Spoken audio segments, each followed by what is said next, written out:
Alléluia. Bonjour, bonjour tout le monde. Bonjour toute famille sans de la parole de vie. Et nous saluons dans nos séries. Nous bah, bon Dieu gloire de se lever le matin. Il bah nos opportunités pour nous capables vivre toujours. Et nous toujours dit que Jésus-Christ sur le trône, là, tout bagarre déjà bien. I would like to greet everybody who are listening to us, who are watching this video on Facebook, on YouTube, and on WhatsApp. May the peace of the Lord be with you. Alléluia. Oh, vous venez prier, nous prier. Seigneur bon Dieu, nous remercions ce matin d'être une opportunité pour nous capables de parler avec le peuple là, servir avec nous comme un instrument. Et Seigneur, on va parler et on va dire tout ça, on va dire nous dire. Et le peuple là va récepter. Nous prions comme ça dans nos Jésus, à qui soit la gloire au siècle et des siècles. Amen et Amen. Maintenant, nous parlons de ton petit sujet avec vous. Maintenant, nous jouons dans Somme 46. Sujet, c'est un refuge et un appui qui ne manque jamais dans la détresse. Our subject this morning is a refuge and strength in a very present help in trouble. A refuge and strength and a very present help in trouble. Un refuge et un appui, un secours qui ne manque jamais dans la détresse. Nous jouons passage ça dans Psalm 46. This passage is found in Psalm 46, verse 1. Psalm 46, verse 1. Si Dieu est pour nous un refuge et un appui, un secours qui ne manque jamais dans la détresse. God is our refuge and strength and a very present help in trouble. Je m'appelle méditer sur ce passage ça qui m'a parlé avec vous matin. When I try to meditate on this passage that I'm going to be talking about this morning, my mind really goes to the definition of a refuge. Pour capable comprendre ça m'a parlé matin, il faut que vous compreniez qu'ils sont réfugiés. In order for you to understand what I'm talking about, you need to understand the definition of a refuge. What is a refuge? A refuge is a condition of being safe and sheltered in time of trouble, sheltered from danger. Son refuge, c'est une condition d'être sûr à l'abri du danger. À l'abri du danger. Alléluia. C'est ça, un réfugié. Dans le moment que nous vivons, c'est juste dans la situation que le monde a traversée, si nous avons besoin d'un refuge, c'est qu'on est là. In this day and time that we are living in, if there is a need to find a refuge or to identify a refuge, the time is now. But David said, the Lord is our refuge. He's our refuge. Is for us a place where we can be safe, where we can be sheltered from danger. Son place que témoin avec vous, nous capables et gain sécurité, nous capables sûr, nous capables en sûreté et à l'abri du danger. Mais le Seigneur n'est pas seulement un refuge, c'est aussi un appui. The Lord is not only a refuge, but He is also a strength. He is also a strength. C'est un appui. Et dans quel contexte que la Bible a parlé que le Seigneur c'est un appui. Un appui, c'est un bagage où capable appuyer sur lui lorsque vous voulez tomber. So a strength, it is something like a support upon which you can lean on so you will not fall. So lorsque la vie a poussé nous sur le point pour nous faire nous tomber, le Seigneur dit c'est un appui. When life seems to push us, when the troubles of life seem to push us, when the situation of life seem to push us, we can find God to be a strength that we can lean on so that we will not fall. La vie a poussé nous, la vie a bouleversé nous, nous sommes capables de joindre le Seigneur comme un appui. Nous sommes capables d'appuyer sur lui pour ne pas tomber. La vie est capable de mettre pression sur. Life seems to put pressure on you. Situation of life seems to push you to cause you to fall. You can find God to be that strength that you need. You can lean on Him. Alléluia. Si vous êtes capable de joindre bon Dieu, vous êtes capable de devenir un appui pour vous, vous êtes capable d'appuyer sur lui pour ne pas tomber. Et parce que c'est qui ça lié encore dans le moment ça? You may ask, what else that God is in this day and time that we are in this day and time we are in? Qui ça lié encore dans le moment ça que nous avons traversé? La Bible dit que c'est un secours qui ne manque jamais dans la détresse. The Psalm said he is a very present help in trouble. Mwen pa ça. It's a very, son secours qui pas jamais manqué dans détresse. Secours c'est aide. Qui là où moun a besoin de secours? When do you need help? You need help when you can help yourself. You need help when you're in a situation where you can do nothing for yourself. You have to depend on somebody to help you. Ou besoin secours lorsqu'on pas qu'à aider tout. Ou besoin monde qui pour aider. Ou besoin monde qui pour boire la main. Avec la besoin monde qui pour aider. So the blind person needs somebody to help him. The desolate needs somebody to help him or to help her. Moun qui désolé li besoin yon moun qui pour aider. Yon moun qui pour porter secours. Alléluia. Grand moun qui pas ka aider tête li besoin moun qui pour aider. The old person who cannot help themselves, they need help. They need somebody to support them, to lead them around. So ma parle matin rapide moun ou non place de secours. There are so many of us this morning who are in need of help. And in need of present help, immediate help. You can find God to be that kind of help. Oh, capable de bon Dieu pour capable aider. Li c'est une aide dans la situation mentale. Li sont aide dans la situation physique. Li sont aide dans la situation spirituelle. Li sont aide dans la situation psychologique. God can be a help to your mental.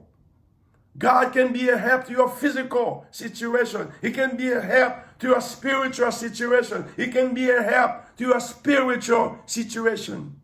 He can help you in whatever situation you may find yourself in this morning. He is a very present help in trouble. This is un secours qui pas jamais manqué dans détresse. Never, pas jamais manqué dans détresse. Alléluia. Là, qui ça, comment nous sommes capables de déterminer détresse?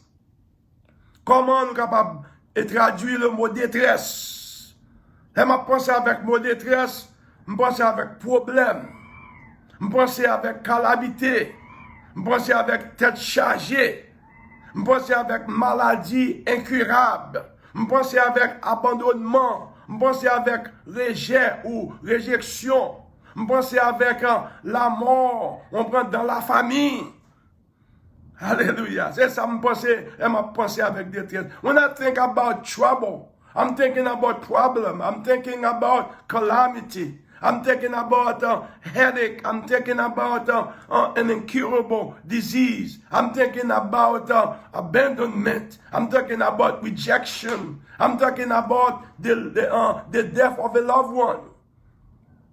Trouble. Trouble, trouble. Détresse. Détresse, détresse. Et parfois détresse ça, yo. C'est comme ça que yo cause anxiété, yo cause inquiétude, yo cause stress. Comprenez? Yo cause même ulcère d'estomac. And those type of trouble, they cause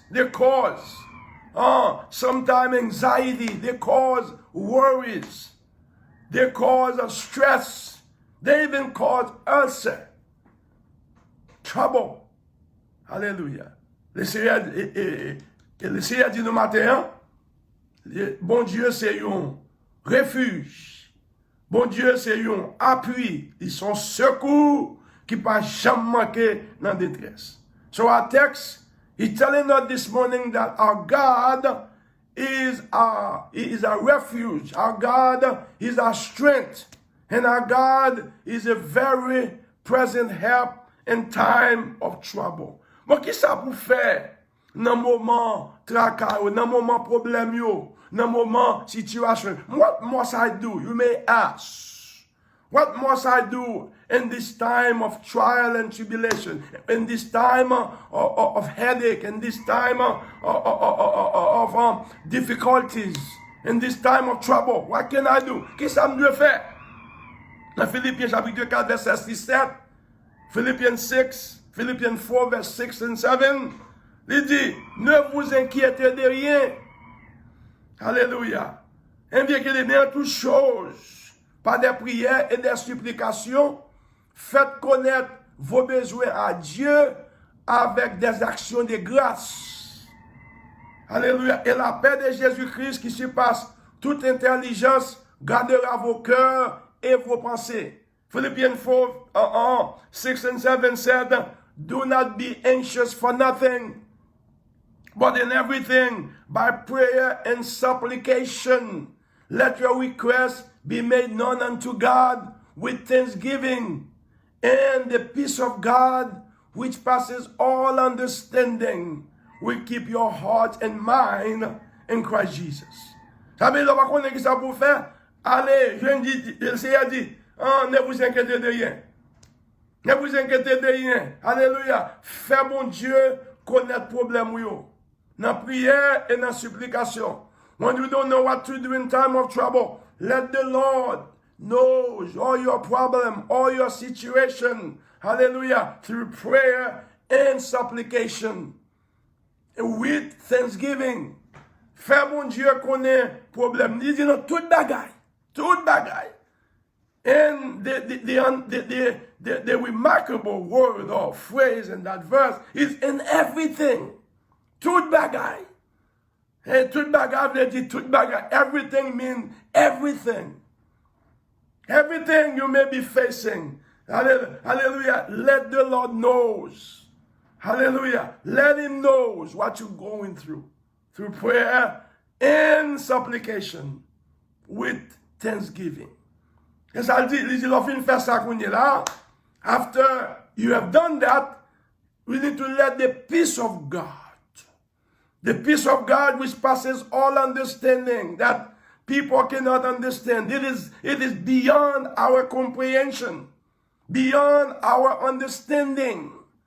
The peace of God can stand as a God. His peace can stand as a God, as a security God. To guard our minds, to guard our hearts. Hallelujah. Or from worries, to guard our mind, to guard our hearts from anxiety, from fear. La vie fait ça qu'on y a quitté la paix de Dieu pour capable camper comme sécurité garde, pour capable garder pensée, garder cœur. Alléluia pour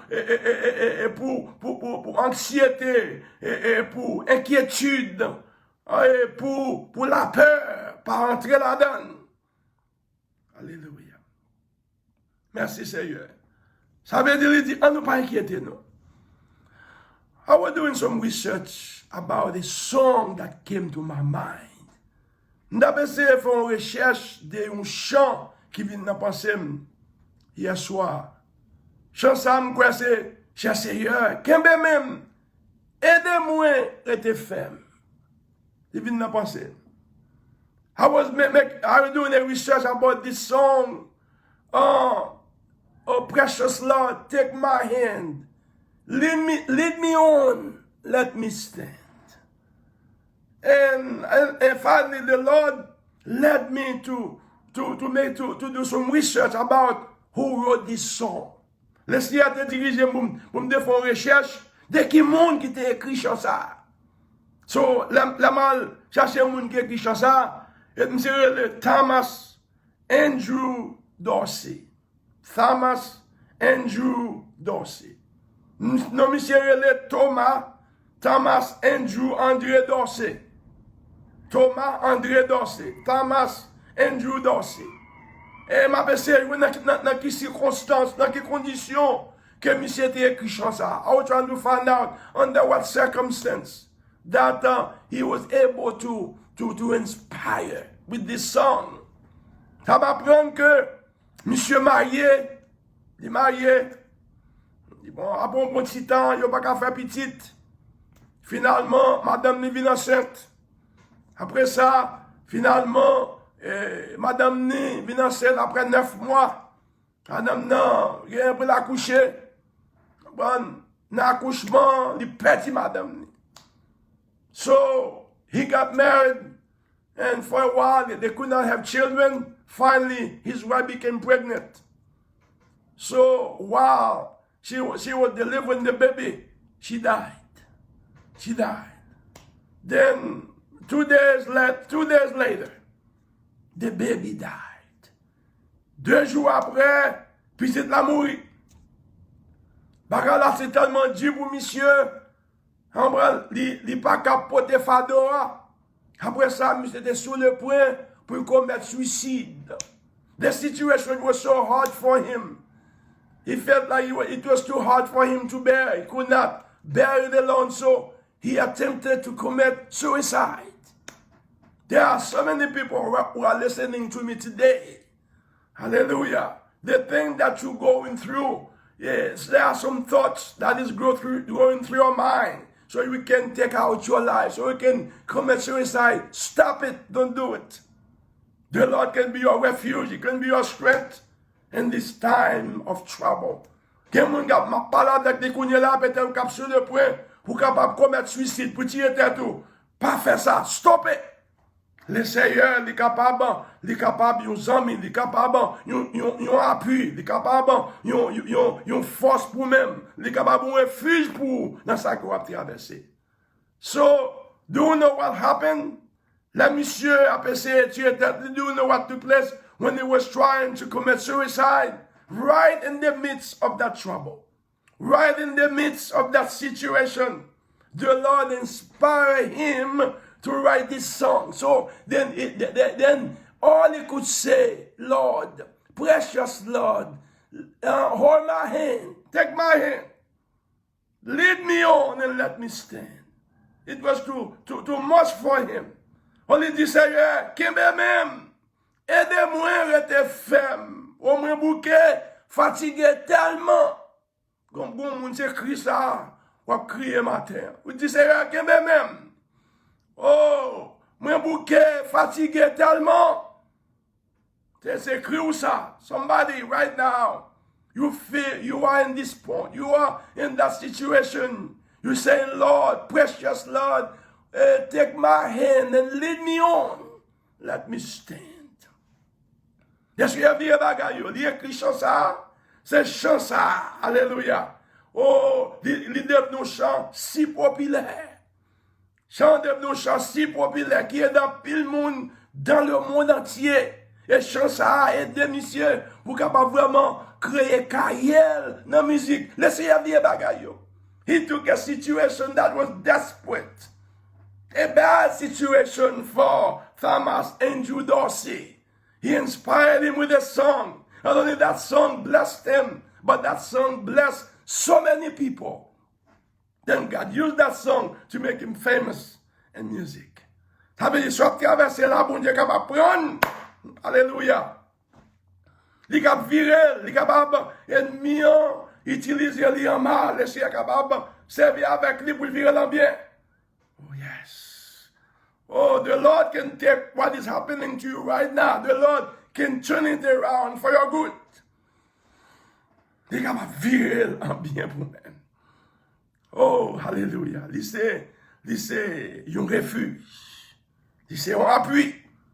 C'est un secours qui ne va jamais manquer dans la détresse. He is your refuge. He is your strength. And he is a very present help in trouble.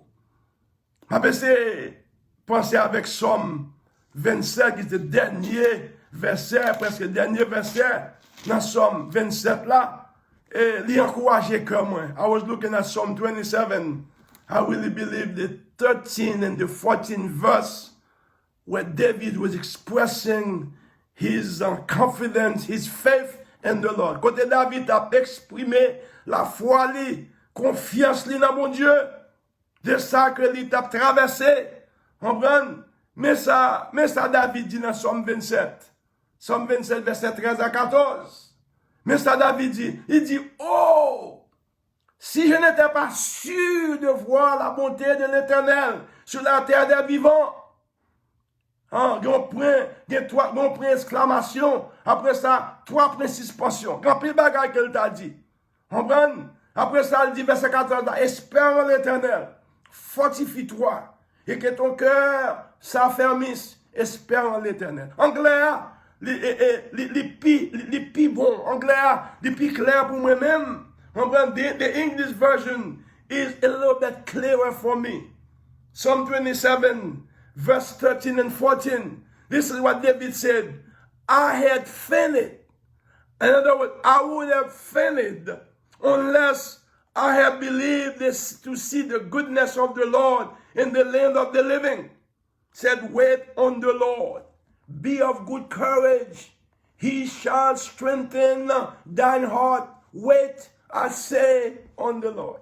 Ça la Bible dit comme ça. Si m'pas croire dans bonté bon Dieu sur la terre des vivants, oh m'ta quitté ça. David, in other words, was saying, if I had not believed to see God's goodness in what I'm going through now, right now, I would have quitted. I would have given out.